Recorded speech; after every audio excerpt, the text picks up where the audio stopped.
اور خاص طور پہ یہ کہنا چاہتا ہوں کہ کوئٹہ اس ٹائم کھنڈراتی ہے، اور کوئٹہ کو اگر بنا سکتا ہے تو وہ مسلم لیگ ہی بنا سکتا ہے، وہاں کوئی بھی کینڈیڈیٹ ہو ہمارے پارٹی سے ہو۔ وہ اس لیے میں مسلم لیگ کا نام لے رہا ہوں کیونکہ ہماری وفاق میں حکومت ہے، اور ہم وفاق سے ایک اچھا پیکیج لا سکتے ہیں، مطلب کوئی کم سے کم 40-50 ارب روپے کا اگر کوئی پیکیج مل جائے کوئٹہ کے لیے، امن و امان رکھیں، بھائی چارے کی فضا رکھیں۔ 28 تاریخ کو جو الیکشن ہونے جا رہا ہے اس میں آپ یہ نہ انا پرستی نہ کرے کہ بھائی یہ نون لیگ ہے، یہ پیپلز پارٹی ہے، یہ کرے، یہ ہمارا محلہ ہے، ہمارا گلی ہے۔ خندہ پیشانی سے دل کھول کے ووٹ دیں، اور کسی کے لیے کوئی ایسا وہ نہیں کرے، بغض نہیں رکھیں، کیونکہ کل جب وہاں کسی نے فوت بھی ہونا ہے تو یہ سارے پارٹیاں اکٹھے ہو کے جنازے کو کندھا دیں گے ہو جائیں، تو یہ ایک اچھا مثبت جو ہے نا اس میں آ سکتا ہے بلدیات کا نظام۔ اب دیکھو نا پنجاب میں جو نظام لایا جا رہا ہے بلدیات کا، تو وہ ایک بڑا پاورفل نظام لے کے آ رہے ہیں۔ اس میں جو ہمارا پہلے کا جو ناظم، نائب ناظم اور کونسلرز ٹاؤنز، اس میں انہوں نے کوئی امینڈمنٹ کیا ہے جو دنیا میں آپ دیکھ رہے ہیں، جیسے میٹروپولیٹن کا اختیار ہوتا ہے، وہی اختیار ایک ماڈل کے طور پہ پنجاب میں دیا جا رہا ہے۔ اس پہ ہمارے پارٹی کے قائد جو ہے مریم نواز بہت زیادہ سیر فہرست انٹرسٹیڈ ہے، اور وہ کہتے ہیں کہ ہم جو ہے نا اس میں ایک اچھی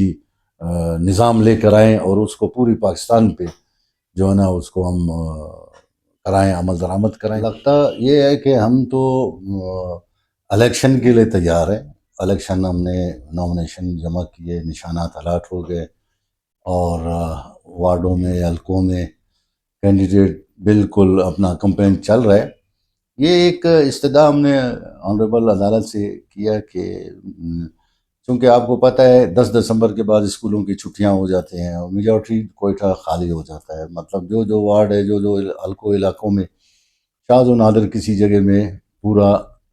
لوگ موجود ہوں، تو اس لیے ہم نے استدعا کی ہے کہ اگر الیکشن پوسٹ پون ہو جاتے ہیں، اور وہ آگے رمضان ہے، پھر عید کے بعد الیکشن ہونی چاہیے، اور اس میں ہمارا موقف یہ ہے کہ جو پروسیس جو کمپلیٹ ہوا ہے اس کو فریز کیا جائے، اس میں نہ کوئی نیا نامنیشن جمع ہو، نہ اس میں فہرستوں میں اندراج ہو، نہ کہ اس میں کوئی مطلب کوئی رد و بدل نہیں ہونی چاہیے۔ ہمارا صرف یہی ایک مطالبہ ہے اور یہی ایجنڈا ہے، اور یہ ہم یہی چاہ رہے ہیں کہ الیکشن جو ہے نا تھوڑا سا ڈیلے ہو جائے، آگے چلا جائے۔ اور بہت سارے ساتھی جو ہے نا اس بات کو کہ شاید مسلم لیگ یا پیپلز پارٹی الیکشن نہیں کرنا چاہتے ہیں، ایسی بات نہیں ہے۔ الیکشن کی مکمل تیاری گورنمنٹ بلوچستان نے، ہم کولیشن پارٹنر ہے، الیکشن کے تمام انتظامات گورنمنٹ نے کیے ہوئے ہیں، اور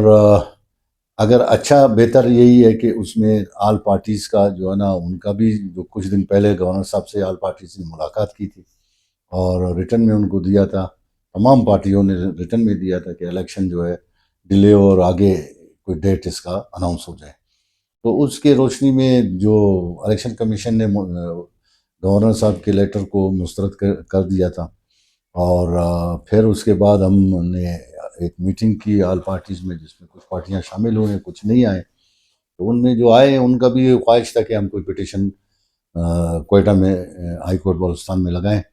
تو وہ ایک پٹیشن ہم نے لگایا، اس میں کوئی 5 پارٹیاں ہیں جنہوں نے پٹیشن الگ الگ جمع کرائے ہیں، اور 23 تاریخ کو ان کا انشاءاللہ ایئرنگ ہوگا۔ اس میں جو بھی نتائج آئیں گے، اگر الیکشن ہے تو ہم الیکشن کے لیے تیار ہیں، ہم الیکشن میں جائیں گے، اپنے وارڈ اور حلقے میں، علاقے میں اپنا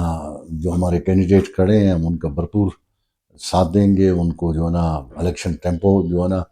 ابھی تک نہیں ٹوٹا ہے، نہ کسی کے ہمارے پٹیشن سے کسی کو نقصان پہنچا ہے۔ الیکشن لوگ کر رہے ہیں، لوگ اپنے اپنے حلقوں میں میٹنگز کر رہے ہیں۔ تو بات یہ ہے نا کہ بہت سارے خامیاں اس الیکشن میں موجود ہے، کہ اگر ان خامیوں کو بھی اگر ہم دور کریں، اور یہ بڑا اچھا ایک موقع ہے کہ آل پارٹیز متفق ہے، شکر ہے الحمدللہ کہ بلدیات میں سب اکٹھے ہیں۔ کچھ لوگوں نے یہ ظاہر کیا ہے کہ جی گورنمنٹ وزیر اعلیٰ نہیں چاہتا ہے، تو میں کلیئر کٹ بتاؤں، وزیر اعلیٰ صاحب نے بالکل نیچے سطح پہ لائن انڈر فورسز ہے، ان کو بھی ہدایت جاری کی ہے۔ گورنر صاحب بھی اس میں ویلنگ ہے کہ الیکشن میں تو ہم سب تیار ہیں، کینڈیڈیٹ سب کے کھڑے ہیں،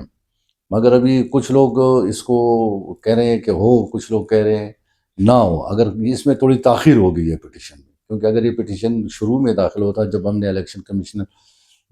پاکستان کو جو ہم نے درخواست گزاری تھی، اگر اس سے پہلے ہم دائر کرتے تو وہ اس کا ایک اچھا اثر ہوتا، چونکہ الیکشن سر پہ ہے، اور اگر 23 کو الیکشن پوسٹ پون ہوتے ہیں تو ہمارے پاس 5 دن رہتے ہیں 28 تاریخ سے، اگر الیکشن ہوتے ہیں تو 5 دن رہتے ہیں، تو ہماری ابھی دیکھتے ہیں کہ کیا ہوتا ہے۔ اور یہ نظام آپ دیکھ رہے ہیں کہ جو ہمارے بلدیات کا، خاص طور کوئٹہ میں جو نظام یہ جو انہوں نے متعارف کرایا ہے، اور اس میں 4 ٹاؤنز رکھے ہیں اور ایک میٹروپولیٹن ہے۔ اب 4 ٹاؤن میں بھی آپ یہ الیکشن ایک دن میں مکمل نہیں ہونے والا ہے، یہ پہلے آپ کا جنرل کونسلرز کا ہوگا، پھر اس میں ضمنی ہوگا، اور بدقسمتی کوئٹہ کا یہ ہوا ہے کہ لوگوں نے نامینیشن جمع نہیں کیا۔ 41 وارڈ ایسے ہیں جس میں نامینیشن ہے ہی نہیں ہے، تو ان میں ظاہر ہے دوبارہ الیکشن ہوگا، پہلے یہ پروسیس مکمل ہوگا، پھر اس کے بعد لیبر، کسان، اقلیت، خواتین کے نشست مکمل ہوں گے، پھر چیئرمین، وائس چیئرمین وہ یو سی سے منتخب ہوگا، وائس چیئرمین منتخب ہونے کے بعد ٹاؤن کا ممبر بنے گا، اور چیئرمین جو ہے میٹروپولیٹن کا ہوگا۔ پھر اس میں جو ٹائم فریم ہے، ابھی 5-6 مہینے میں جب میئر کا انتخاب ہوگا، پھر جب میئر آئے گا تو 6 مہینے کے بعد آپ کا الیکشن دوبارہ اناؤنس ہوگا، تو لامالا آپ کے پاس تو کوئی ٹائم ہی نہیں رہا۔ میئر اپنا ایڑی رات دن کوششیں کرے مگر کوئی وہ ڈیلیور نہیں کر پائے۔ اپوائنٹمنٹ دیکھیں، یہ ہماری کچھ اس میں واقعی اصل میں ہم ہیں اپنے پارٹیوں کے نمائندے، تو ہم لوگوں نے اپنے نمائندوں سے بات کی تھی اس بارے میں، ہماری پارٹی میں، بلکہ پارلیمان پارٹی سلیم کوسہ صاحب نے ہم سے ریٹن میں بھی تجاویزات مانگے تھے کہ اگر لوکل باڈیز کو مضبوط بنائیں اور اس میں کیا اسٹرکچر ہونی چاہیے، اس کی کس طرح اس کی فنڈنگ ہونی چاہیے، کس طرح کوئٹہ بہتر ہو سکتا ہے، تو وہ ہم نے تجاویز ان کو دی ہے۔ اور میں یہ آپ کو خاص طور پہ یہ کہنا چاہتا ہوں کہ کوئٹہ اس ٹائم کنڈراتی ہے، اور کوئٹہ کو اگر بنا سکتا ہے تو وہ مسلم لیگ ہی بنا سکتا ہے، وہاں کوئی بھی کینڈیڈیٹ ہو ہمارے پارٹی سے ہو، وہ اس لیے میں مسلم لیگ کا نام لے رہا ہوں کیونکہ ہماری وفاق میں حکومت ہے، اور ہم وفاق سے ایک اچھا پیکیج لا سکتے ہیں، مطلب کوئی کم سے کم 40-50 ارب روپے کا اگر کوئی پیکیج مل جائے کوئٹہ کے لیے